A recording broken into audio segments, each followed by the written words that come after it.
Hello everyone, my name is Aujin and my preferred theory for counseling is cognitive behavioral theory, known as CBT. This is by Aaron Beck in 1994, which helps people identify and change unhelpful thinking or behaviors. To achieve this, relevant techniques include cognitive restructuring, which changes how a person thinks, and by challenging and replacing irrational thoughts. A method used is exposure therapy, where clients are gradually exposed to the thing that they fear in a safe environment, which is good for anxiety disorders and specific phobias. As an example, we have a boy named Timmy who has a fear of spiders and consults a counselor about it. So, as a counselor, we will begin with mild exposure and build up onto that exposure, such as showing him pictures of spiders at first, eventually showing him a real spider at a distance, then allowing him to hold it. A therapist, in this case, will help teach him to manage the fear until he can form healthy interactions with the spider. The following is a short demonstration of how the first exposure therapy would be held. Hi Jimmy, I hear you're really scared of spiders.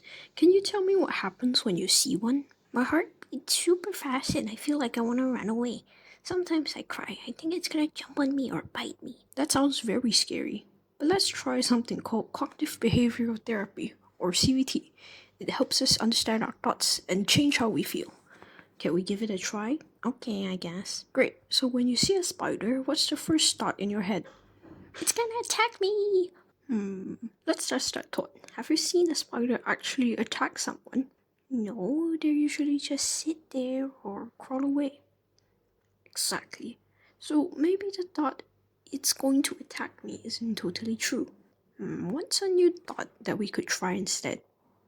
Maybe it's more scared of me? That's a really smart one. Now, how does that thought make you feel? A little better. Not totally okay, but not as scared. That's progress. Next time you see a spider, try saying that thought out loud. And if you're up for it, we can look up a cartoon spider next time.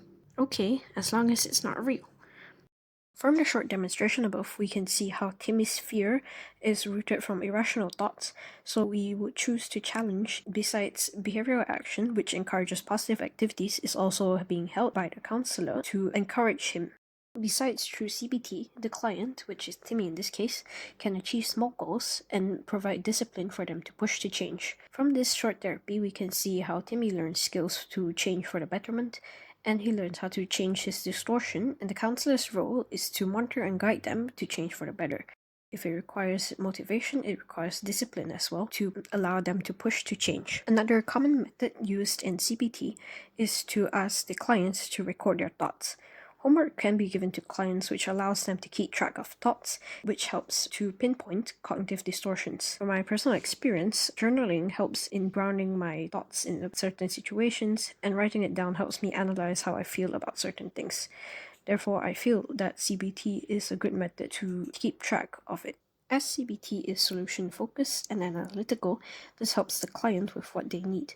Cognitive distortions can make people see things in a different way. Therefore, a counselor's role is to challenge it and help a client to change their behavior. In our current society and culture in Malaysia, CBT is relevant with the pressure, competition, and expectations of people these days. As a lot of people are facing problems trying to keep up with current times in works and schools, fast footsteps in life lead to high pressure, and people can also have high expectations for themselves easily.